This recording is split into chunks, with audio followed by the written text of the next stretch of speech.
está marcada para esta tarde a continuação da reunião para discutir o corte de gastos do orçamento. Ontem, o presidente Luiz Inácio Lula da Silva e ministros ficaram a portas fechadas por 5 horas e nada ficou decidido. O ministro Fernando Haddad cancelou a viagem que faria hoje aqui para São Paulo e permanece em Brasília conduzindo as discussões. O corte de gastos que a equipe econômica está propondo pode chegar a 50 bilhões de reais, segundo estimativas do mercado. Meu querido João Belucci, quero começar contigo porque é o seguinte: se algumas pessoas ficam discutindo por 5 horas como é que vão fazer para cortar os gastos, ou eles têm muitas ideias ou eles não têm nenhuma ideia. E parece que é o caso, porque é uma novela que vem se estendendo já há alguns meses, esta tentativa do governo de cortar gastos, mas até agora nada de concreto, nada de material, nada que possa ser levado a efeito. João Belucci, boa tarde, bem-vindo. Boa tarde, Kobayashi, todos os colegas, toda a audiência da Jovem Pan. Realmente, é o que passa essa impressão, viu, Kobayashi? A primeira leitura que a gente tem é que eles deixaram essas reuniões, essa ideia do corte de gastos para depois da eleição, com método, evidentemente, vide o grande derrotado da eleição que foi o PT. Se esse assunto tivesse à tona antes, certamente teria repercutido bastante em cima dos candidatos petistas. Agora, é evidente que é necessário fazer o corte de gastos. Cada ministério ali, todos que lá estão, não querem perder não querem tirar do seu bolso, do bolso do ministério, evidentemente, que o dinheiro não é deles. Agora, o que aparenta é um governo sem rumo, não tem um plano claro de governo, uma ideia, qual que é o objetivo do governo. A gente vê ali todo mundo muito sorridente, falando de corte de gastos, Tem um time de ministros, nos governos anteriores do Lula, você tinha um time de ministros mais cacifado, podemos colocar assim, com mais trânsito, até mais fama, assim, nas suas áreas. Agora você tem grandes desconhecidos, O próprio Padilha, que faz articulação, tem sofrido bastante críticas do próprio PT, da própria Gleice. Então, assim, não me parece que vai sair grande coisa daí. E é evidente, É necessário cortar gastos, é evidente. Nenhuma pasta quer cortar a sua. Agora, os grandes gastos, que são o salário do alto funcionalato público, esses certamente não serão mexidos. Tem que cortar programas sociais, que é sempre muito custoso para o governo. Tem uma série de coisas para mexer. Agora, o que dá o refresco para o governo é a reforma tributária que foi aprovada, com o aumento de impostos, que até o mercado financeiro chancelou por conta disso, por conta do fiscal que não seria quebrado por conta dessa nova reforma tributária que vai aumentar as taxações. Agora, qual que é o plano, Não está nada claro e muita reunião, pouca objetividade, e a gente espera, que o Haddad e o Lula falem, vamos cortar daqui, cortar dali e investir aqui, porque o nosso orçamento é tão carimbado, tão engessado, que a margem de investimento é muito baixa, Kobayashi. Paulo Loyola, quero saber de você também a sua avaliação destas reuniões, porque reunião ontem de 5 horas de duração, que continua agora. Agora, neste momento, nesta tarde, estava prevista a continuação desta reunião. O que esperar desta reunião do presidente Lula com seus ministros? Ali, voz forte, certamente uma voz determinante será a voz do ministro Fernando Haddad, que parece tentar achar alguma solução para esse problema até agora não solucionado. Paulo Loyola, boa tarde, bem-vindo. Boa tarde a quem está aí assistindo ou ouvindo a gente hoje. Boa tarde aos colegas da mesa. Bem, na verdade me gera algum estranhamento a gente criticar uma reunião de 5 horas para definição de corte de orçamento. Me parece que esse tipo de fala, na verdade, eu particularmente venho da gestão pública, eu acho que esse tipo de fala só pode vir, na verdade, de quem nunca esteve dentro da máquina para entender o que acontece quando você, de fato, discute o orçamento. Primeiro que entra, de fato, numa linha de disputa política, de disputa de prioridades. Cada ministério, obviamente, tem sua linha argumentativa para definir e para dizer que isso é prioridade ou aquilo é prioridade. Me parece que está sendo um processo que está sendo bem dialogado entre ministros, com a sociedade civil, com o mercado. Resultado disso, na verdade, são os bons resultados de crescimento, de geração de empregos do país. O Brasil, por exemplo, foi o segundo país que mais recebeu investimento direto, ficando apenas somente dos Estados Unidos nesse ano. Então, a gente precisa, sim, fazer essas discussões. Essas discussões não podem, não devem ser feitas com pressa, porque se forem feitas com pressa, o que vai acabar acontecendo é que vai perder o mais pobre, vai perder o cidadão comum e dificilmente vai perder o empresário que recebe subsídio, o Congresso que está recebendo 20 bilhões por ano de emenda para definir diretamente a revelia do Executivo, sequestrando o Poder Executivo, então, que inclusive foram questões colocadas pelo próprio presidente Lula durante as discussões desse corte. Então, espero que tenha, na verdade, cada vez mais diálogo e espero que a gente tenha um resultado que não prejudique o pobre brasileiro, a pessoa que mais demanda da presença do Estado e do acordo do Estado para conseguir sobreviver aí no Brasil. Ô, Raquel Galinatti, como é que faz para achar de onde tirar essa despesa? Quando a gente vê o governo tendo alguma ideia, vem logo um ministro que teria a sua área afetada falar, aqui não. Então, não pode mexer no seguro-desemprego. Por quê? Porque o ministro do Trabalho está falando, não, o seguro-desemprego é um benefício social indispensável. Não pode mexer em nenhuma verba que está destinada ao esporte, porque senão o ministro do esporte vai falar, não, o esporte é essencial para a educação, formação. Não pode mexer na justiça, não pode mexer na segurança, na educação, na saúde. E aí? Que mágica que faz, então, para achar de onde cortar gastos? Raquel Galinatti. Boa tarde aos meus amigos de bancada, boa tarde, Kobayashi e a nossa audiência qualificada. Eu acredito que não será nenhuma mágica enxugar os gastos. A gente sabe muito bem que existe uma ausência de controle desse dinheiro público que é gasto, não só de forma necessária, mas algumas vezes superfaturada, algumas vezes desperdiçada, e a gente está falando não só dos direitos sociais, do pilar dos direitos sociais, que é a segurança pública, da saúde, da educação, do que é básico, do que o Estado proporcione na excelência. Já houve ali cortes drásticos em relação à federação enviar os recursos que deveriam ser obrigatórios e essenciais aos municípios. Os prefeitos vão a Brasília passar praticamente implorar e mendigar com seus cofres, com seus canecos, mendigando praticamente como se fosse um favor do governo federal. É um cumprir o que se espera do serviço público, da administração pública, a transparência, a eficiência, o que a gente não tem visto. Muitas vezes, se tivéssemos normas transparentes de compliance, e aqui nós temos muitos, aqueles que trabalham com políticas públicas, como o próprio Loyola, nós teríamos essa diminuição de gastos, estes cortes, sem nenhum impacto numa prestação de serviço público para a sociedade.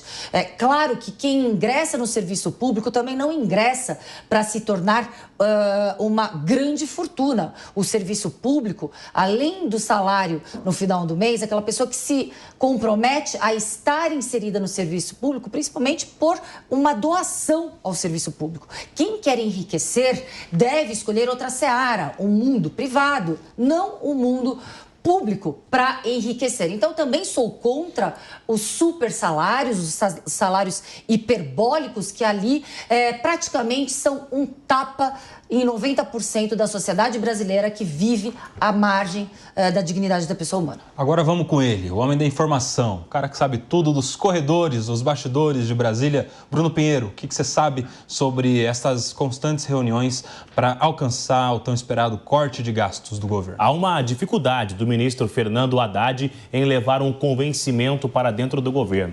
Ontem acompanhou um pouco essa reunião, teve um intervalo, retomaram e aí avisaram que hoje seria o dia de uma resposta. O ministro Fernando Haddad tem tentado convencer uma ala muito grande do governo de que é necessário diminuir os gastos, ou seja, esse contingenciamento. Mas há um entendimento que erraram a hora de colocar isso em discussão. Isso vindo no segundo turno das eleições afeta diretamente aquele eleitor que é de esquerda, que realmente tem uma dependência de um auxílio social do governo federal e que isso seria muito ruim. Lula não está disposto de cortar em serviços sociais e nem de obras. Obras que seriam o quê? Algo muito importante para uma eventual reeleição, obras estruturantes. Isso seria ruim para a imagem do governo. Há um entendimento no núcleo do governo que o maior derrotado será o governo federal. Independente do resultado, se for um contingenciamento muito grande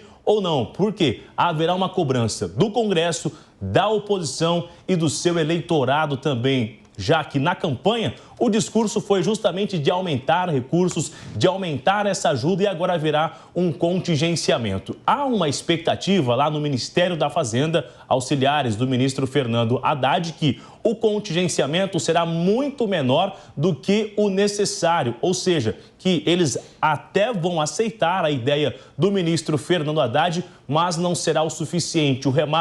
Esse remédio não será a dose exata. E rapidamente, já volto com você, só para a gente entender, nas últimas semanas houve um certo contingenciamento. 15 dias na sequência, não, já está tudo certo, conseguimos recuperar a nossa arrecadação. Não estão sabendo fazer conta, não sou especialista, mas fica claro que quando se faz numa semana um corte e na outra semana libera, me lembra muito na infância. Eu ganhava R$5, colocava dentro do cofre, no outro dia já queria arrebentar o cofre achando que estava cheio. Não tem como se cortar num dia e voltar no outro. Estão realmente com a informação desencontrada dentro do governo, viu, Coba? R$5 na infância é muito rico, né? Era muito dinheiro. Só para deixar claro. Mas, meus amigos, eu estava vendo uma discussão, quero trazer aqui para o nosso debate, onde eles estão querendo achar o tal do corte de gastos. Num pente fino, no BPC, LOAS, que é um benefício previdenciário, e no Bolsa Família. Mas eles querem passar o pente fino para justamente tirar os pagamentos que são feitos àqueles que não deveriam receber. As fraudes, aqueles que não estão de acordo com a lei. Isso não é cortar gasto, isso é obrigação, não é verdade? A gente está falando de BPC, o que é? Aquele benefício de prestação continuada que é pago pelo INSS a pessoas que estão em situação de miserabilidade, que dentro da sua família ganham até 1/4 de salário mínimo, segundo a lei, ou até meio salário mínimo, segundo a jurisprudência, e que não têm condições de trabalhar por alguma questão física ou que são já idosos. Essas pessoas, elas têm esse direito por garantia legal. É um direito que a nossa lei dá a elas. E agora eles querem passar um pente fino para saber quem é que não está respeitando os critérios, aqueles outros do Bolsa Família também que não respeitam os critérios. Ou seja, Paulo Loyola, você acha que é uma solução adequada você falar para a sociedade estamos cortando gastos, quando na verdade estão só fazendo uma revisão que já deveria ser de ofício, já deveria ser natural, já deveria ser obrigação cortar as fraudes nos benefícios sociais? Eu consigo concordar em parte com o que você traz, Kobayashi. Não acredito. Que é... Concordou comigo? Olha só, sextou. A gente tem uma questão que, de fato, seria uma obrigação, a questão de você buscar fraude. Isso o governo, na verdade, já vem fazendo. O que me parece que está dentro do escopo atual é uma intensificação disso, obviamente, por algum indicativo de que está havendo algum tipo de fraude e está tendo uma certa indicação de que é possível retirar dali. O que eu acho importante, e é onde eu discordo de você, é que a gente chegue, no final das contas, a um valor que seja razoável, equilibrado e sustentável no sentido das finanças públicas. Se esse valor vai ser retirado dessas eventuais fraudes, eu prefiro muito mais que saia daí do que da capacidade de investimento do governo, como eu preferia que saísse de subsídios de grandes empresas que geram muito pouco para o Brasil e que, na verdade, só recebem porque são grandes empresários que dominam uma boa parte do setor público brasileiro, seja ele qual for o governo que estiver ali. Então, eu consigo concordar com a questão de que isso precisa ser feito de maneira contínua.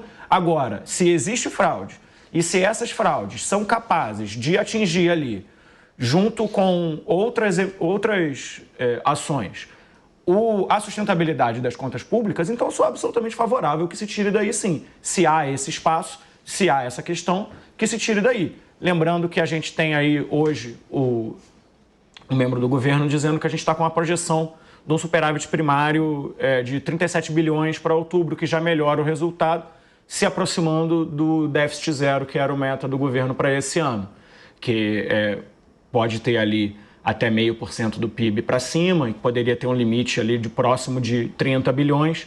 Com esse resultado primário, está se aproximando aí dos 60, 65 bilhões de déficit, então tem que fazer um corte a mais para se chegar no déficit zero que foi prometido pelo governo no início. Um corte a mais de quase 60 bilhões, não é? Que não é pouco, né? Na verdade, de 60 para 30 seria 30, não 60. 30 bilhões que continua não sendo pouco. Continua não sendo pouco. Não é verdade? O que me causa espanto, na verdade, é que o governo não consegue assumir essa responsabilidade. Quando se fala sobre receber de forma irregular, já estão colocando na conta do governo anterior, dizendo que no enfrentamento da Covid, muita gente começou a receber de forma irregular. E somente agora, quando vai se fazer um contingenciamento, começam a colocar uma culpa em alguém e ninguém do governo atual é responsável. E é estranho isso, que quem está com a chave do cofre na mão, com o dinheiro na mão, não assume a responsabilidade do que está acontecendo nas últimas semanas. Fala, Bellucci. Eu falo que realmente todos os programas sociais, se for a passar o pente fino, todos têm fraude. Isso é o governo federal brasileiro, ele é um colosso porque nós somos uma falsa federação que concentra tudo na União e acaba deixando pouco espaço, pouca margem de atuação para estados e municípios. Vide agora na reforma tributária que vai concentrar ainda mais poder na União Federal. Então esse pente fino é absolutamente necessário em todos os programas, mas também entra em discussão essa questão da administração pública, que infelizmente acaba sendo uma ilusão achar que a administração pública ela vai enxugar. Ela sempre cresce. Basta olhar o histórico, ela sempre cresce, aumenta os custos, aumenta a quantidade de funcionários e hoje nós temos uma situação de... como que se diz, de digitalização total, né, de mercado digital, de inteligência artificial, é preciso repensar o manejo desse colosso gigantesco que é a administração pública federal, que ela é muito grande mesmo, certamente há muitas fraudes no BPC, no Bolsa Família, entre outros, mas é preciso se discutir também o formato desse programa, porque muito já se diz que você tem uma grande parcela de pessoas que recebe esses benefícios e o único requisito para recebê-lo, grande parte deles, é não ter um trabalho formal. Então, ele é um desincentivo, na verdade, ao trabalho. Precisaria repensar no sentido da pessoa poder ter um trabalho formal e se discutir de retirar gradualmente. É preciso repensar esse formato desses benefícios também, porque assim ele acaba, de alguma forma, numa leitura mais simplória, sendo também um desincentivo para que a pessoa trabalhe. Já que o Paulinho trouxe os números aqui, olha só, o Tesouro Nacional divulgou o resultado das contas públicas do governo.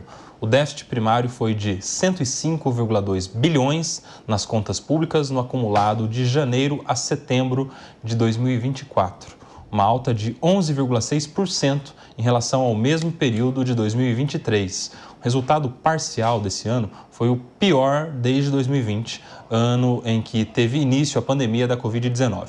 Apesar do resultado negativo, o secretário Rogério Seron sinalizou um superávit primário de aproximadamente, olha lá, Paulinho, os números que você estava trazendo, 37 bilhões de reais para outubro. Nós vamos ouvir o que ele falou, a gente tem aqui um trecho para acompanhar.